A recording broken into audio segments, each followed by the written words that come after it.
은혜 받으실 하나님의 말씀은 데살로니가 전서 5장 16절부터 18절의 말씀이 되겠습니다. 한 목소리로 함께 봉독합니다. 항상 기뻐하라, 쉬지 말고 기도하라, 범사에 감사하라. 이는 그리스도 예수 안에서 너희를 향하신 하나님의 뜻이니라. 아멘. 자, 양손을 가슴에다 대시고 이렇게 고백합시다. 하나님이 보실 때에 나는 두고 보기에도 아까운 사람이다. 하나님이 지으신 피조물 중에 내가 가장 귀하다. 할렐루야. 마태복음 11장 5절에 보면요, 맹인이 보며 못 걷는 자가 걸으며 나병 환자가 깨끗함을 받으며 못 듣는 자가 들으며 죽은 자가 살아나며 가난한 자에게 복음이 전파된다 하라. 이렇게 말씀하고 있어요. 이 말씀 안에는 중요한 음성이 있습니다. 예수님을 만난 사람 중에 어떤 사람들은 완전히 변화가 되었다는 거예요. 못 보던 이는 보게 되고, 못 걷는 이는 걷게 되고, 나병 환자는 깨끗하게 되고, 못 듣는 그러한 사람들은 듣게 되고, 죽은 자가 살아나고, 또 가난한 자들에게 기쁜 소식이 전파되었어요. 복음을 깊이 경험한 사람, 예수님을 깊이 만난 사람은요, 인생 자체가 달라집니다. 그리고 달라진 그들을 하나님은 보시기에 너무너무 두고 보기에 아까워서 이렇게 말씀을 통해 주님 오실 때까지 영적 모델로 삼으시는 거예요. 그렇게 지금 우리도 진짜 하나님의 사람답게 변화가 되어 수많은 그 은혜의 체험을 통해 가지고 여러분, 하나님 안에서 하나님이 원하시는 모습으로 바뀌어감으로 인해서 또 하나님이 원하시는 모습으로 바뀔 때마다 사용하심으로 인해 가지고 우리를 하나님 보시기에 너무너무 두고 보기에도 아까워서 우리 후손들에게 이 시대에 우리의 삶의 흔적을 모델로 남겨놓으시기를 또 원하고 계시다는 거예요. 그래서 우리 자신들이 이러한 놀라운 사건들을 돌아보면서 하나님 보실 때 두고 보기에도 아까운 마음을 먹고 사시고, 하나님 보실 때 두고 보기에도 아까운 말을 하고 사시고, 하나님 보시기에 두고 보기에도 아까운 생각을 하고 사시고, 하나님 보실 때 두고 보기에도 아까운 행동의 삶을 사는 저와 여러분 되시길 주의 이름으로 축원합니다. 어느 분이 이런 감사의 기도를 글로 올렸더라고요. 내용들이 은혜스러워서 몇 가지를 제가 이렇게 더 발췌해가지고 여러분에게 말씀을 드리는 거예요. 이런 기도예요. 내 몸이 아플 때 짜증보다는 몇 해씩 병상에 누워있는 사람을 생각하며 감사하게 하소서. 일이 고달프고 지겨울 때 한숨보다도 나보다 더 땀을 흘리고 힘든 일인데도 수입은 적은 사람을 생각하고 감사하게 하소서. 그리고 집안에서 바깥에서 화가 나고 우울할 때 나보다 더 외로운 사람을 생각하며 감사하게 하소서. 폭풍이 불 때는 지진당한 사람을, 또 비가 쏟아질 때는 가뭄에 허덕이는 농부를 생각하고 감사하게 하소서. 나를 남과 비교하는 경쟁심보다 이미 받은 은혜를 헤아리게 하소서. 끝없는 욕망의 우물을 파며 인생을 마치지 말고 감사함으로 기쁨을 찾게 하소서. 주머니를 채우는 노력보다는 오히려 감사로 충만한 주머니를 주소서. 붉게 피었다 조용히 지는 단풍잎처럼 열렬히 사랑하고 조용히 감사하는 나의 인생이 되게 하소서. 아멘. 그리고 이렇게 기도를 올렸더라고요. 근데 어떤 사람은, 또 다른 사람은 이런 기도 내용을 또 올렸어요. 매일 아침 자명종이 울릴 때마다 이불을 움켜쥐고 일어나기 싫어서 투덜댑니다. 하지만 감사합니다. 들을 수 있는 길을 주셔서요. 아침 햇살이 비쳐와도 눈을 꼭 감고 모른 척합니다. 그래도 감사합니다. 볼 수 있는 눈을 주셔서요. 이불 속으로 자꾸 기어 들어가면서도 조금이라도 늦게 일어나려고 애를 씁니다. 하지만 감사합니다. 세상에 병에 걸리거나 나이가 들어 누워 있어야만 하는 사람들도 많은데 일어날 수 있는 힘을 주셔서요. 하루를 시작하는 첫 시간이 정신없이 바쁘지만 감사합니다. 외로운 사람도 많은데 제게 가정을 주셔서요. 비록 아침 식탁이 잡지에 나오는 그림처럼 아름답지 않고 잘 짜인 메뉴가 올라올 때도 드물긴 하지만 감사합니다. 음식이 없어서 굶는 사람도 많은데 저희에게 음식을 주셔서요. 나의 일이 너무 단조로워 재미없을 때도 많지만 감사합니다. 일할 기회를 주셔서요. 때때로 제 운명에 대해 불평하고 신세 타령을 하면서 보다 나은 환경이 주어지기를 바라기도 하지만 감사합니다. 제게 생명이라는 선물을 주셔서요. 생각해보면 살아가면서 감사해야 할 것이 얼마나 많은지요. 어떻게 보면 감사하지 않을 것이 하나도 없습니다. 이런 기도의 내용이었어요. 성도 여러분, 지금 여러분은 어떤 감사의 삶을 살아가고 있습니까? 오늘 감사 12번째 말씀으로 이제 영적 기본기, 기쁨, 기도, 감사에 대한 말씀을 모두 마치려고 합니다. 오늘도 여러분 귀를 기울여서 성령이 여러분 각자에게 주시는 세미한 음성을 들으시기 바랍니다. 그 음성을 통해 가지고 자신들을 들여다보고 자신들이 살아가면서 지금 하나님이 원하시는 부분 속에 얼마나 다듬어져 있고 세워져 가는가, 이걸 깨닫고 다시 한번 여러분 자신들을 하나님 안에서 비춰볼 수 있는 말씀의 현미경이 오늘 여러분 앞에 놓여 있기를 바랍니다. 저는 지난 시간 여러분에게 감사를 하면 첫 번째로 입술이 변한다고 말씀드렸어요. 원망하고 불평하고 짜증하고 이런 부정적인 말을 하던 사람들이 긍정적인 말을 하고 감사를 하고 세상 노래하던 사람이 찬송으로 바뀌어지는 그런 놀라운 삶을 살아간다, 이렇게 말씀을 드렸습니다. 감사는 그런 거예요. 감사가 움직이는 데는 기적이 있어요. 변화가 있어요. 능력이 나타나요. 새로워져요.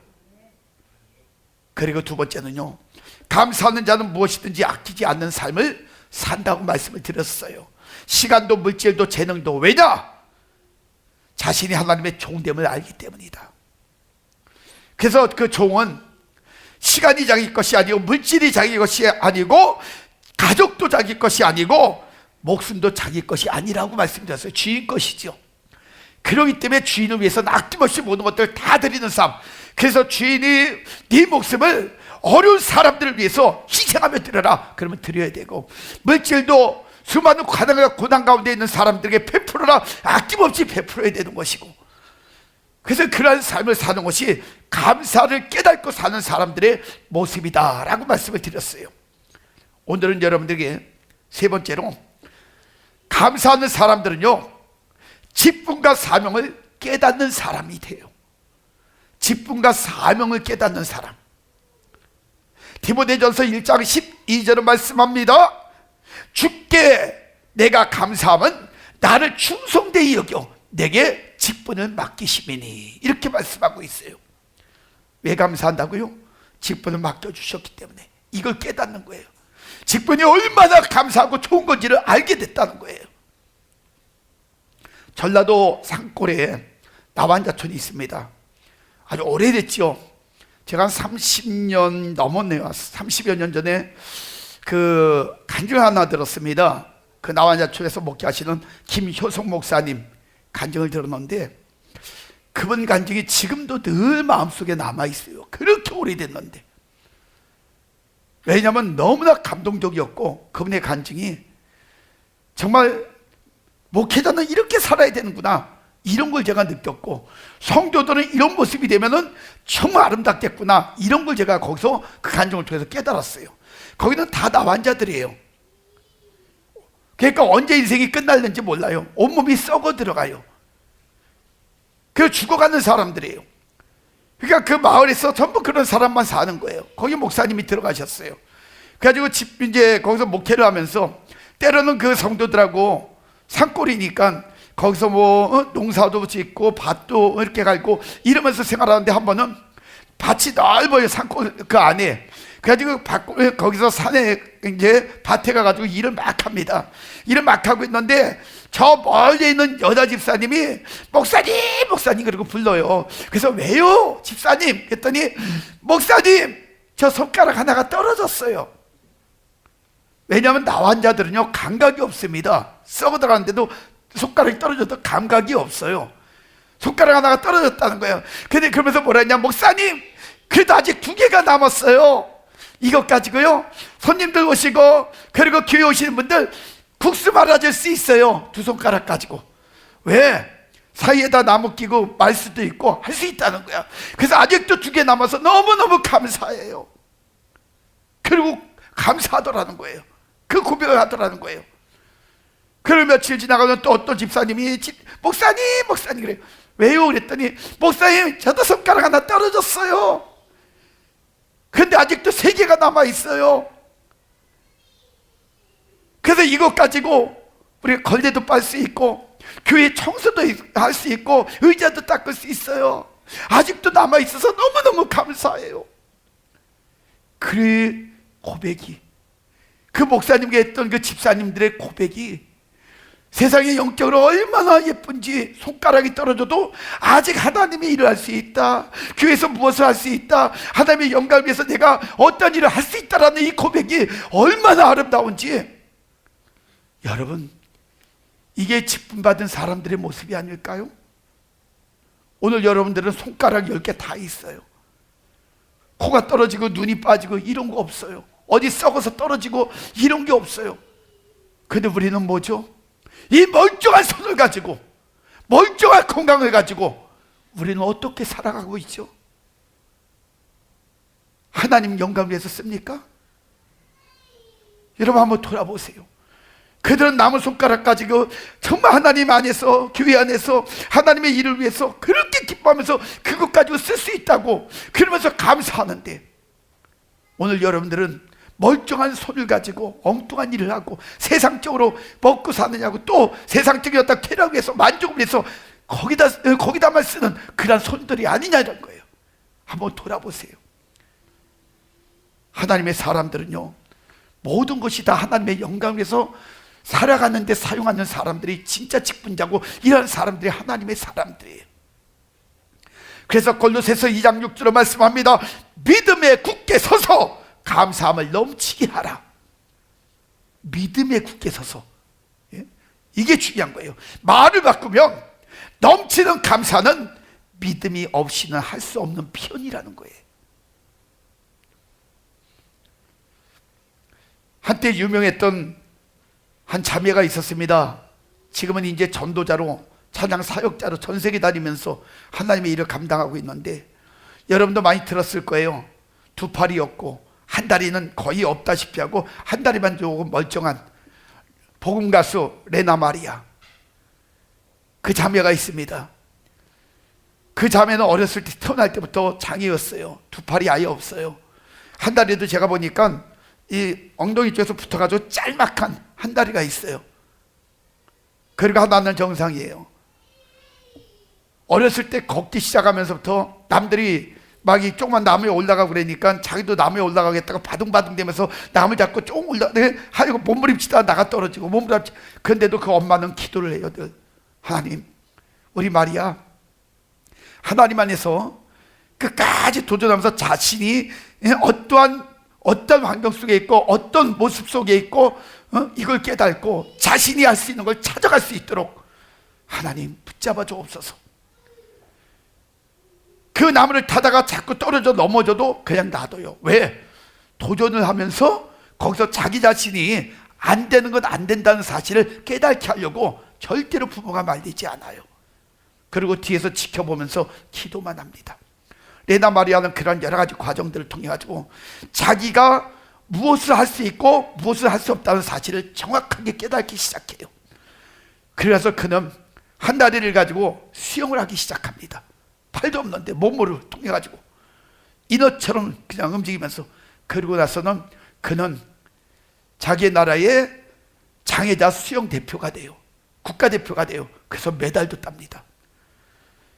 그리고 그는 도전적으로 자기가 할 수 있는 것, 한 다리를 가지고 할 수 있는 것, 이걸 가지고 도전을 하고, 하나님 앞에 또 깨달은 가장 중요한 거는, 자기도 이렇게 살아가면서 무슨 목소리를 내다 보면 야 목소리 예쁘다 이런 소리를 듣다 보니까 자기 목소리가 멀쩡하게 아주 좋은 목소리를 갖고 있다는 사실을 깨닫게 돼요. 그때부터 그는 남은 것을 가지고 감사하면서 도전을 합니다. 찬양을 하기 시작해요. 음악을 하기 시작해요. 그리고 나서는 그 음악을 전공을 하면서 성악을 배우고 이러면서 그는요 찬양 가수가 돼요. 그리고 전 세계를 다니면서 찬양을 통해 아주 많은 사람들에게 감동을 줘요. 눈물을 흘리게 만듭니다. 변화를 일으켜요. 그러다 보니까 감동을 받았던 한 남자가, 어찌 남자가 피아니스트가 그 레나 마리아에게 감동을 받았어요. 그리고 그를 좋아하기 시작했어요. 사랑하기 시작했어요. 그리고 결혼하자고 프로포즈하고 결국엔 결혼을 해가지고 그 레나 마리아가 움직이는 곳마다 피아니스트인 그 남편이, 멋진 남편이 같이 다녀요. 레나 마리아는 이야기합니다. 하나님 나에게 이렇게 좋은 목소리를 주셔서 감사해요. 이 목소리로 내 죽는 날까지, 내 인생 끝나는 날까지 하나님께 영광 돌릴 거예요. 그게 바로 직분자의 삶이에요. 이런 것이 진짜 믿음의 사람들이고 사명받은 사람들의 고백이고 삶이에요. 지금 여러분이 얼마나 귀한 직분을 갖고 사시는지 아십니까? 성도 직분, 집사 직분, 권사 직분, 목사 직분, 이 모든 직분들이 하늘의 직분이라는 사실을 여러분 아시란 말이에요. 하나님은요 직분의 귀중함을 깨달은 사람을 쓰셔요. 아무나 쓰는 게 아니에요. 이 직분이 얼마나 귀하다는 사실을 깨닫고 그것에 자신의 인생의 모든 것을 올인하는 사람, 최선을 다하는 사람, 이런 사람을 쓰신다는 거예요. 그래서 직분을 귀하게 깨달은 사람은 어떤 사람이냐? 세 가지만 제가 말씀드리겠습니다. 첫 번째는 준비된 사람이에요. 준비된 사람이 직분을 깨달은 사람이에요. 이사야 6장 8절에 보면은 그 이사야는 딱 인생을 준비하고 있다가 하나님이 누군가를 쓰기를 원할 때 내가 여기 있나이다 나를 보내소서 하면서 자신을 하나님 앞에 드리는 이런 삶의 고백이 있었어요. 이사야, 그 원어 이름은 예사야, 예사야, 이건 여호와는 구원이시다, 이런 의미를 가지고 있어요.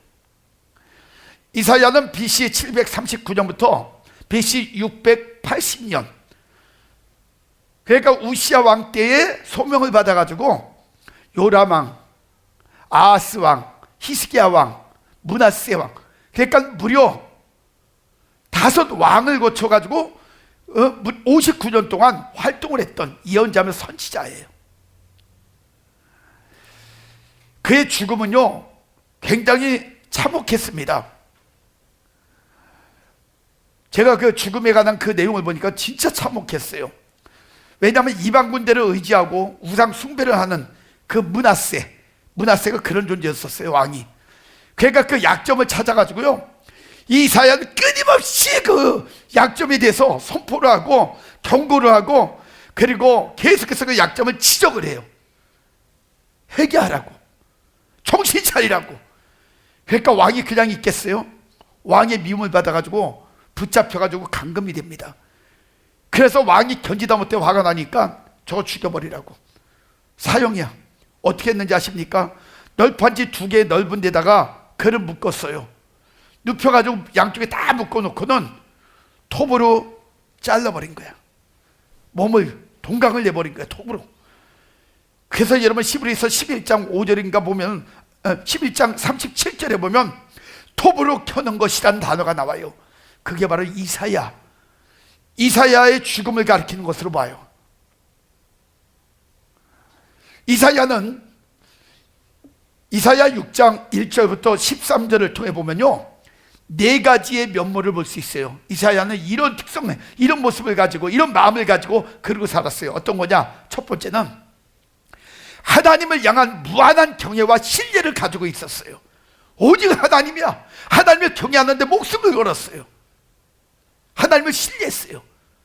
그리고 두 번째는 다윗 왕조에 대한 충성심과 애국심을 가지고 있었어요. 나라에 대한 충성, 애국자예요. 이런 걸 갖고 있었어요. 세 번째는 그 백성에 대한 마음이에요. 선민과 동족을 향한 애타는 긍휼의 마음이 그의 마음속에 있었어요. 그리고 네 번째는 선지자로서 소명에 대한 확신과 맡은 사명에 대한 강한 책임감을 가지고 살았던 사람이 바로 이사야예요. 이사야는요, 이런 사람입니다. 예? 여기서 우리는 분명히 깨달아야 돼요. 하나님은 아무나 쓰시지 않는다는 것을 말해요. 준비된 자를 쓰시는 거예요. 그래서 본문의 이사야 6장 8절에 보면 내가 또 주의 목소리를 들은 적 이르시되 내가 누구를 보내며 누가 우리를 위하여 갈고, 그렇게 할 때에 그때에 내가 여기 있나이다, 나를 보내소서. 그리고 이사야가 앞에 딱 나서가지고 자기를 보내달라고, 내가 준비가 됐으니까 나를 써달라고. 그래서 이사야가 쓰임받아요.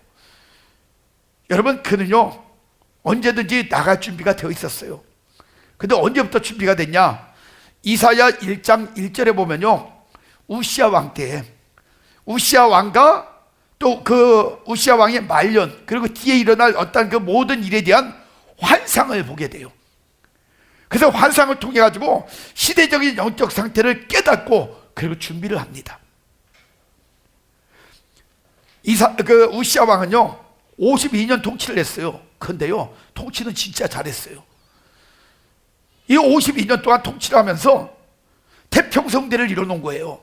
그러니까 백성들에게 번영과 안정을 막 줬는데, 그걸 누리기 시작하니까 유다 백성들이 그때부터 평안하고 배부르니까요 타락하기 시작해요.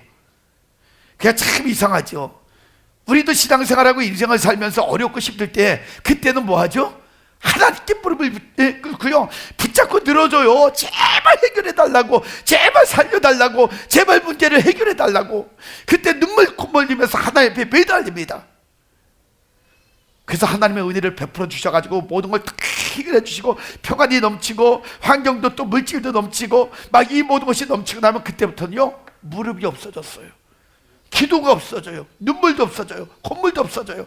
그때를 날날룰 하면서 그 누린 것 가지고 이제는 문제 없다고 등 따스고 배부르니까요 그때부터 엉뚱한 짓 하고 돌아다녀요.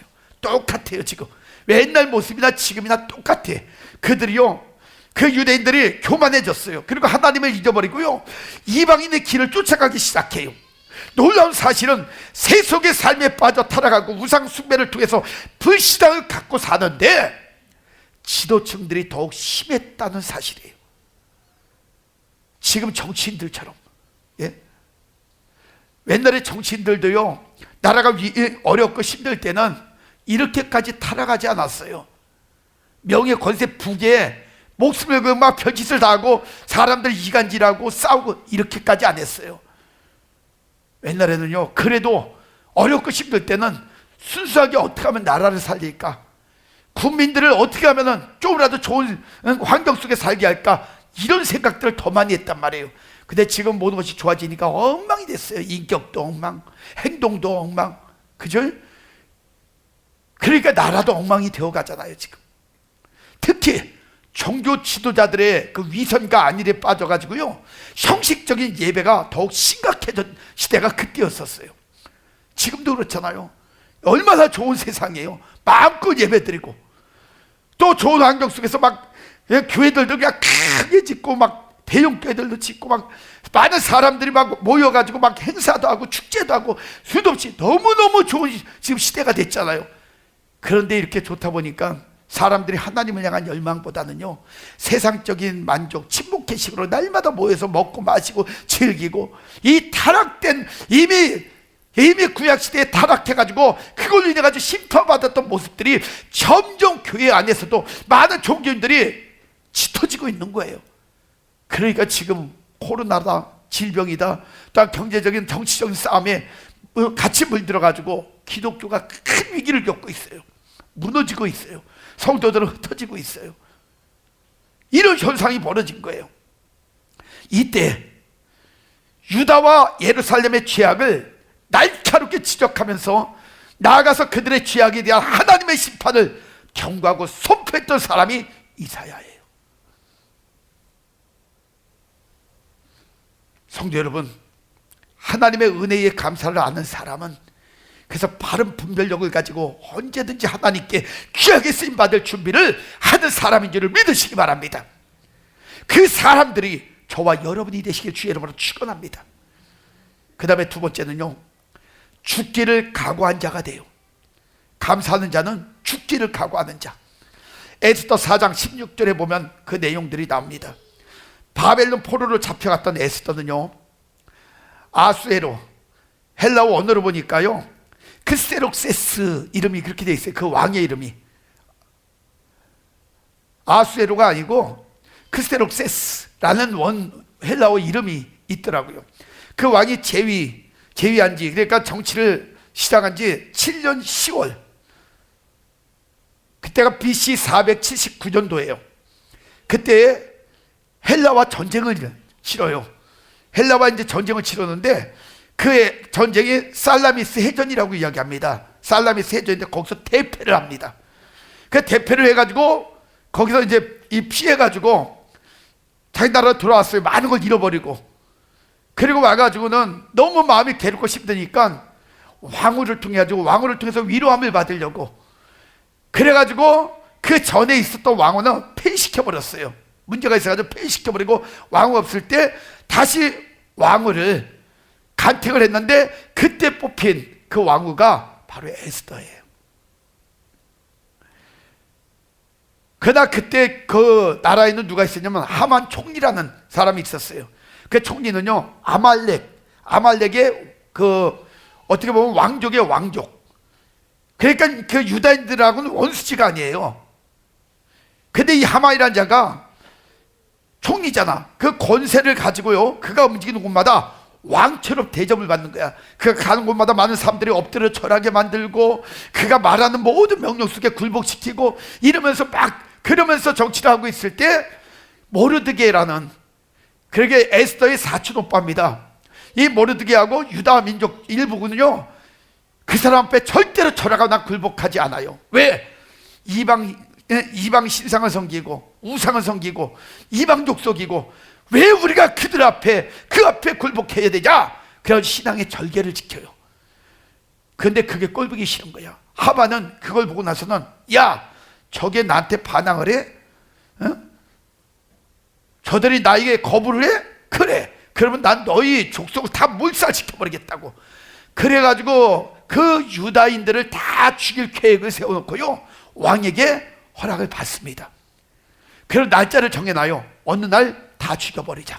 날짜를 딱 정해놨는데 그걸 알았던 거예요. 모르드게가 그 에스더를 찾아갑니다. 사람을 찾아가요. 그러고 가서 이야기합니다. 야, 네가 이때를 위하여 왕후가 된 것 아니냐? 그러니까 왕후가 된 것 감사함으로 이 문제를 네가 좀 해결 좀 하라. 그리고 이야기를 해요.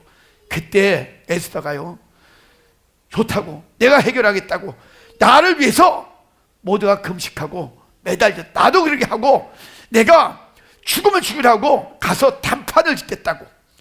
그래서 에스더 4장 16절에 그 이야기를 하는 거예요. 지금 당신은 가서 수산에 있는 모든 유다인들을 다 모아서 나를 위하여 금식하되 밤낮 3일 동안에 먹지도 말고 마시지도 마소서. 나도 나의 시녀와 더불어 그렇게 하고, 규례를 어기고, 왕이 원치 않는 일이지만 규례를 어기고 왕 앞에 나가서 내가 죽으면 죽으라 나가서 단판을 짓겠나이다. 그리고 모든 유다인들에게 금식을 시킵니다. 그리고 왕 앞에 나가요. 무슨 일이 벌어졌는지 알아요? 하나님께서 역사하시기 시작하는데요, 규례를 어겼잖아요. 그러면 원래는 죽을 수밖에 없는데 규례를 어겼음에도 불구하고 왕의 생각과 마음에 규례보다도 아내를 더 사랑하는 마음을 준 거예요.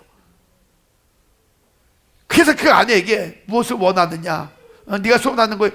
그때 이제 에스더가 다 이야기를 합니다. 이래가지고 우리 유대인이 위기를 겪게 됐고 이런 문제 때문에 어려움을 지금 겪고 있습니다. 하만이 이런 계략을 짰습니다. 그래가지고 이야기를 딱 하니까 하만의 정체가 드러나 버린 거예요.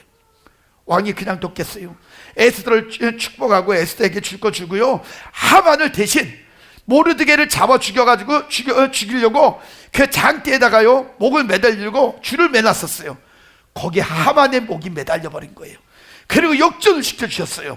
우리는 하나님이 어떤 분이신지 알아야 돼요. 하나님은 어머치게 명수예요. 뒤집기의 명수예요. 하나님의 수많은 위기도 다시 완전히 뒤집어 놓는 분이 하나님이셔요. 그래서 유대인들은 다 살았고요, 그들은 거기서 승리의 잔치를 베푼 줄 믿으시기 바랍니다. 이게 하나님의 역사예요. 진짜 하나님의 은혜에 감사를 아는 자는 자신이 무엇을 해야 하며 어떤 일에 목숨을 걸어야 하는지 알아요. 그래서 에스더는 우리에게 자신의 삶을 통해서 이렇게 말하고 있어요. 여러분 마음에 두세요. 너희도 하나님을 믿으면 하나님의 뜻을 이루기 위해 믿음의 사람답게 죽으면 죽으리라 하고 살아라. 이 말씀을 우리에게 영어로 주는 거예요. 그러므로 에스더처럼 하나님의 나라를 위해서 죽기를 각오하며 사는 저와 여러분들이 되시기를 주님의 이름으로 축원합니다. 마지막 세 번째는요, 여러분 감사하는 사람은 복음에 미친 자가 돼요. 복음에 미친 자. 사도행전 26장 24절 25절에 보면 그 베스도가 바울을 향해서 소리칩니다. 바울아, 내가 미쳤도다. 네 많은 학문이 너를 미치게 한다 하니 바울이 가로되 베스도가 가요, 내가 미친 것이 아니요 참되고 정신 차린 말을 하나이다. 그러면서 고린도후서 5장 13절에도 이야기해요. 우리가 만일 미쳤어도 하나님을 위한 것이요 만일 정신이 온전하여도 너희를 위한 것이다. 그리고 이야기해요. 자, 여러분 바울이 어떤 사람이에요? 교회를 핍박하고 예수 믿는 사람들 죽이고 잡아가지고 괴수같이 살았던 사람이에요. 아주 못된 사람이었어요. 이렇게 살던 사람이 예수 믿는 사람들이 잡아 죽이려고 다메섹으로 도망치는 그들을 잡아 죽이려고 다메섹까지 쫓아갔다 거기서 강력한 빛에서 꼬꾸라지잖아요. 그리고 기적 같은 삶을 통해 가지고 예수님을, 자신이 핍박하던 예수님을 거기서 만나게 돼요. 그때 깨닫죠. 진짜 예수님이 살아계시구나, 진짜 예수님이 계시구나. 거기서 깨달아요. 그리고 그 기적의 체험을 통해 가지고 완전히 거기서 변화되기 시작해요. 그리고 변화된 그는요, 그 영혼 속에 딱 중심이 잡힌 게 뭐냐? 영적 중심이 오직 예수, 오직 말씀, 오직 복음이에요. 그것으로 꽉 차버렸어요. 그게 사도 바울의 삶의 모습이었단 말이에요. 그래서 예수 믿고 진리의 복음을 전하는 일에 목숨을 걸다 보니까요, 그는 복음을 전하다 그 시대적인 배경 속에 어려움을 너무 많이 겪어요. 붙잡혀가지고 감옥에 갇히기도 하고, 때로는 매를 맞는데요, 죽을 고비, 정말 그냥 목숨이 까딱까딱할 정도로 여러 번 죽을 고비를 넘기기도 하고, 그가 움직이는 곳마다 바울을 죽이려고 위협하는 사람들이 곳곳에 있었다는 거예요. 항상 목숨의 위험을 느끼고 그러고 살았어요. 그럼에도 그는 뭐라고 고백하는지 알아요? 그런 어려운 환경 속에서도 고린도전서 15장 10절에 보면은 나의 나된 것은 하나님의 은혜라고 이야기를 해요. 나의 나된 것은 하나님의 은혜다. 그렇기 때문에 자기는 사도행전 20장 24절에 복음을 위해서는 나의 생명도 조금도 귀한 것으로 여기지 않겠다. 그리고 그는 선포하고 고백하고 그렇게 살아갑니다. 사랑하는 여러분, 바로 이거예요. 다른 사람들이 볼 때는 사도 바울을 보면 미친 사람 같을 거예요. 왜냐하면 그는요, 학문적으로도 최고의 학문을 배운 사람이에요. 시민권도 로마 시민권도 갖고 있고요, 그는 옛날에 직책을 봐도요 굉장히 권위가 있는 직책을 가지고 있었던, 어디다 내놔도 전혀 여러분 손색 없는 그런 사람이었어요. 그런 사람이 세상에 자신이 가지고 있던 모든 걸 다 버린 거예요. 성경은 이야기해요. 자신이 갖고 있던, 옛날에 갖고 있었던 모든 것 다 여러분 분토같이 여긴다, 똥같이 여겼다는 거예요. 다 별 볼일 없다는 거예요. 그걸 다 버리고 오직 예수, 오직 복음에 목숨을 걸고 살아가면서 매 맞고 갇히고 술 받는 위험. 여러분 생각해봐요. 미친 사람이 날 짓이야. 그렇지 않아요? 정상은 아니야. 근데 여러분이 아셔야 될 게 있어요. 바로 미치면요 세상을 바꿔요. 바로 미치면 수많은 사람을 변화시킬 수 있어요. 여러분, 바로 미친 사람들 때문에 지금 이 세상이 이렇게 멋진 세상이 된 거 아셔요? 학문에 미치고 과학에 미치고 의학에 미치고 수많은 예술에 미치고 이래서 점점 발달된 게 이렇게 좋은 세상이 되어진 거예요. 미친 사람들 때문에. 바로 미치면 그래요. 근데 잘못 미치면 머리에다가 꽂고 그리고 비 오는 날 그러고 뛰어다니고 머리 풀고 다니고 그러고 살잖아요. 전 여러분이 미쳤으면 좋겠어. 말씀에 미치고 복음에 미치고 은혜에 미치고 감사에 미치고. 할렐루야. 이제 말씀을 정리합니다. 하나님의 은혜 속에서 진짜 감사를 하는 사람들은요, 새로운 사람들이 된다는 거예요. 그것도 세상을 변화시킬 수 있는 능력 있는 이러한 사람들도 말입니다. 오늘 저와 여러분들이 감사를 깨닫고 이사야처럼 준비하며 에스더처럼 목숨을 걸고 바울처럼 미친 사람처럼 그 열정적인 삶을 산다면 시대적인 문제를 해결하고요, 민족적인 문제를 해결하고 또 수많은 인생의 문제를 해결받고 영육의 자유함 속에서 능력과 축복의 삶을 마음껏 누리며 살아갈 수 있는 기회를 누리게 될 것이에요. 그러므로 우리 성도님들은 가슴에 하나님의 은혜로 꽉 채워서 감사의 사람들이 되셔서요, 남은 생에 하나님 안에서 마음껏 쓰임받고 축복을 누리는 그런 복된 우리 성도님들이 다 되시기를 주의 이름으로 축원합니다. 그래서 오늘 이 말씀들을 돌아보면서 찬양하고 기도하실 때, 하나님, 내가 하나님께서 이 감사를 통해서 내 인생의 목적이 정확하고 삶의 모습이 분명하게 하나님 원하시는 모습으로 바뀌어져서 나로 인하여 하나님의 뜻이 이루어지고 나로 인하여 그 영향력이 하나님이 이 땅에 아름다운 흔적으로 남을 수 있도록 나를 사용하여 주옵소서. 이 문제를 놓고 이 시간에 결단하며 기도하는 그러한 시간을 갖겠습니다. 하나님의 음성이 들렸습니다. 오늘 우리 모습을 돌아보았습니다. 지금까지 살아왔던 우리의 삶을 하나님 수십 년을 믿음 생활하면서 살아왔는데 우리는 어떤 모습을 가지고 지금 살아가고 있는지 하나님 이 말씀을 통하여서 분명히 깨닫기를 원합니다. 지금까지 살아왔던 무뎌진 우리의 심령의 모습들이 깨어 일어나기를 원합니다. 정신 차리기를 원합니다. 돌아보기를 원합니다. 그리고 하나님 지금까지 변화되지 못했던 모든 것들을 변화시키기를 원합니다. 영적 싸움이 있게 하옵소서, 마음의 싸움이 있게 하옵소서. 그리고 말씀을 통하여 자신들이 다시 한번 잘못된 삶을 돌아보게 하시고 깨달아서 몸부림치는 영적 싸움이 있게 하여 주옵소서. 그래야 이제는 변화되어 하나님의 일꾼으로 부족함이 없도록 역사하는 삶을 살아가는 귀한 인생들 태워지기를 원합니다. 하나님 보시기에 두고 보기에도 아까운 인생들, 그리하여 하나님께서 언제든지 마음껏 사용하시고 이들을 통하여 많은 흔적들을 통하여 이 땅에 하나님의 광채를 드러낼 수 있는 인생들, 그러한 인생들 태워질 수 있도록 역사하여 주옵소서. 그러하기 위하여 우리가 준비되어지기를 원합니다. 하나님 또한 죽으면 죽으라 목숨 걸기를 원합니다. 그리고 오직 예수의 오직 복음에 하나님의 영적인 미친 사람들이어서 하나님의 목적만 이루어드리는 그러한 쓰임받는 귀한 인생들 태워지게 하여 주옵소서. 더 능력 주옵소서, 더 지혜 주옵소서, 더 은혜를 주옵소서, 더 뜨거운 열정을 허락하여 주시옵소서. 영육간에 연약하고 나약하고 질병하고 통가운데 있는 심령들이 있사오니 주여 그들을 긍휼히 불쌍히 여겨 주셔서 이 시간도 대의사가 되시는 하나님의 손길이 그들의 모든 고통과 아픔의 현장에 닿기를 원합니다. 하나님의 손길이 닿는 곳에 암세포가 떠나가게 하여 주옵소서. 오장육부 심장 폐부 관절 세포가 다 정상이 되게 하여 주옵소서. 혀가 풀리게 하여 주옵소서. 그리고 정신적인 모든 것들이 정상이 되게 하여 주옵소서. 어둠의 세력의 모든 것들을 예세로만 떠나가게 하시고 오직 하늘의 빛과 은혜로만 채워지게 하여 주시옵소서.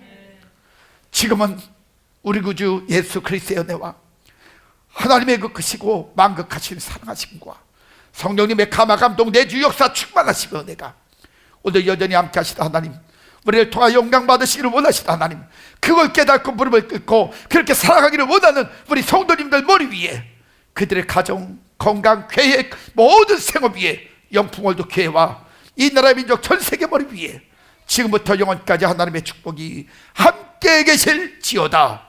아멘.